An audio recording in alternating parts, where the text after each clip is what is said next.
Welcome, Andy Mendelsohn. You are the Executive Vice President for Database Technology at Oracle. From your inside perspective, can you please tell us about the cloud strategy of Oracle? Sure.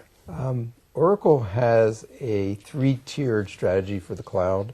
At the top, we have software as a service, where we deliver our applications over the internet to customers. The next tier down is our platform as a service offering, where we deliver things like Oracle Database and middleware as services over the internet. And then at the foundation of the service is infrastructure as a service, where we have compute and storage and networking infrastructure as a service to support all the other layers. 3 years ago, you said that it could take 1 or 2 decades for enterprise customers to transition to the cloud. Do you have the impression that CIOs are today more willing to trust the cloud than 3 years ago? Well, you have to look at these three tiers of our cloud, and each tier is being adopted by customers at sort of a different pace.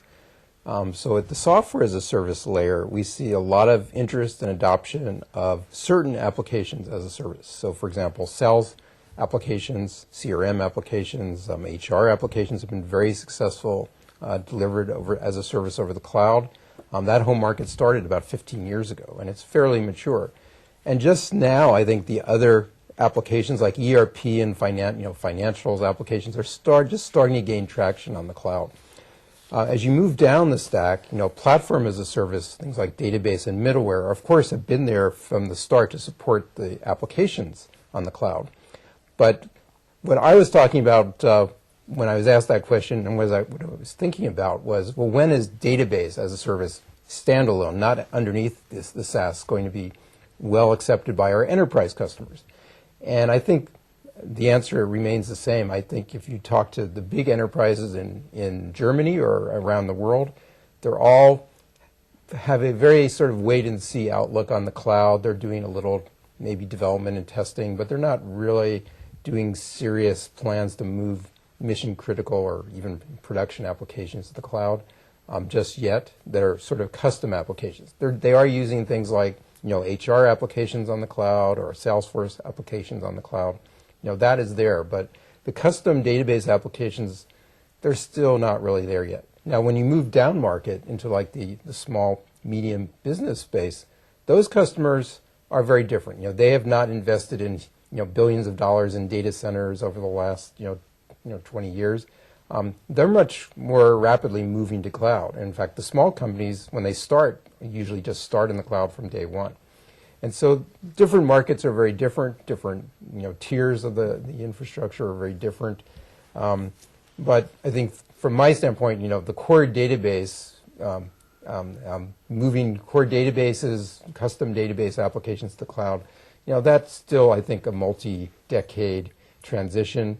But we never know when this is going to happen. And so from Oracle's standpoint, we want to make sure that we have a great offering today for database as a service, platform as a service, so that when the customers decide to move, we are ready, we're there, and we'll be able to help them be successful on the cloud.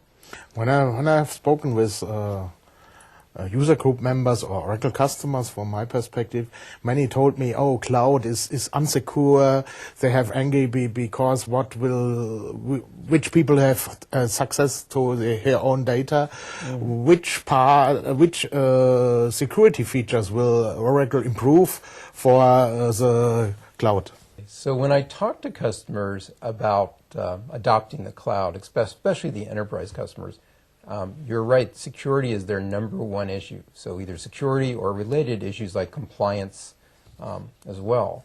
And we're doing a lot of work now to make sure our cloud has the best security in the world, better than any of these enterprise customers can do on their own. And so I think what's going to happen is over the next few years, the answer is going to be the reverse. The reason customers want to move to the cloud will be that they can get better security on the cloud than they can get on premises. And today we've already done some of that work. We've added things like for the database tier, all the data in the database now is encrypted by default.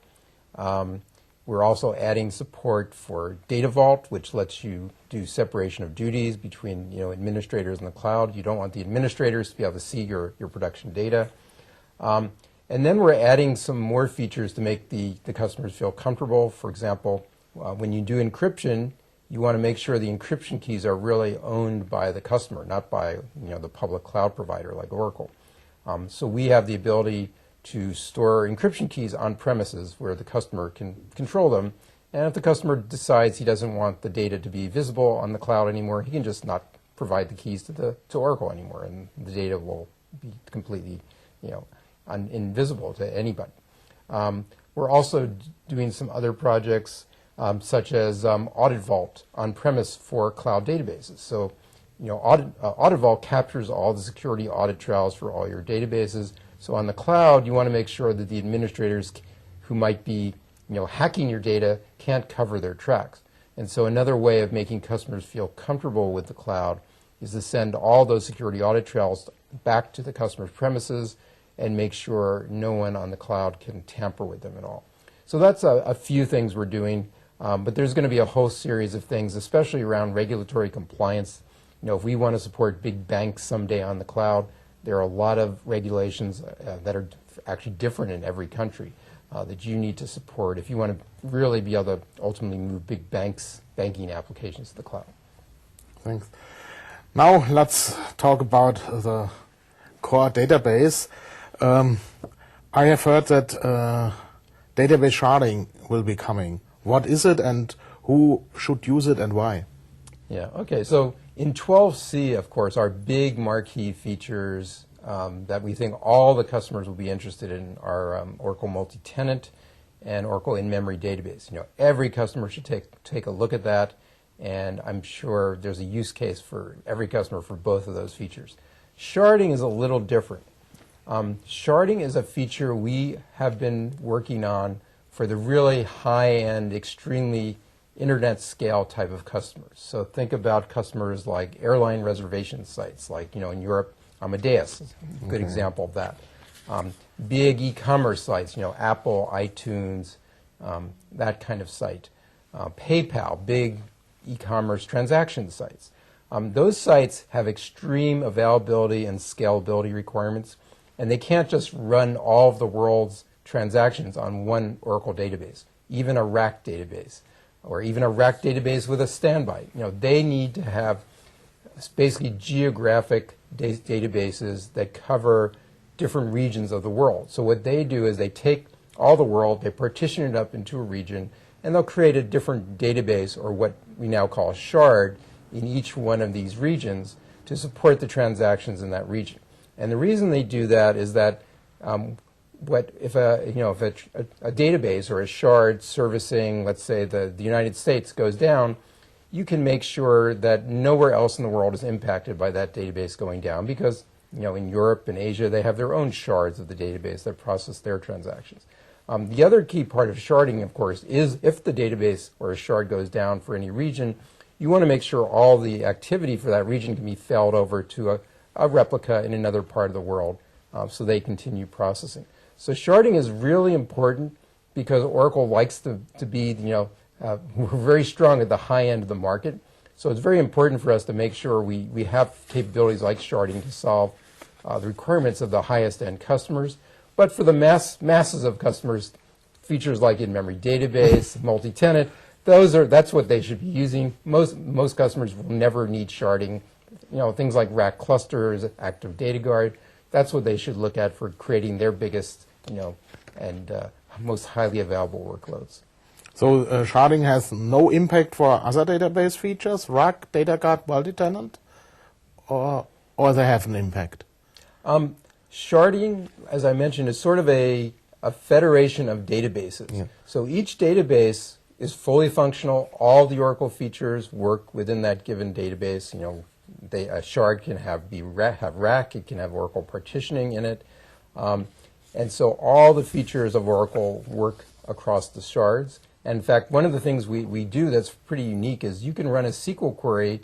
Normally in a sharded region, a database, you will provide a key, a shard key, which is usually your geographic location. Okay. and you'll be directed directly to the database shard that services your region. But sometimes you want to ask a query about all of the shards. So, Amadeus might want to ask a query about the activity across all their shards in a given day.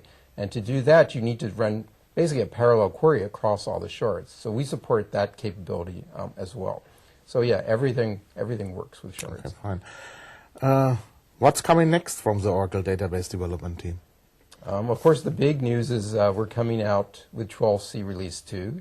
We are currently in beta. The big features, again, are what we were just talking about. We're enhancing multi-tenant. We're making it much more scalable for customers who want to use it on the public cloud and have thousands of thousands of PDBs for their multi-tenant databases. In-memory database is being enhanced.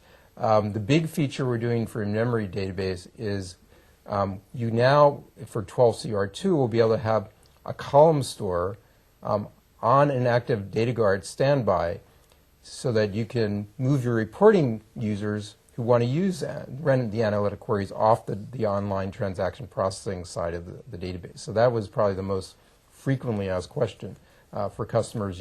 Can I offload my in-memory analytics to a standby? So that's the big new feature for in-memory. And then, of course, things like sharding, and there's hundreds of other new features as well coming in the release. Thank you very much. Sure, my pleasure.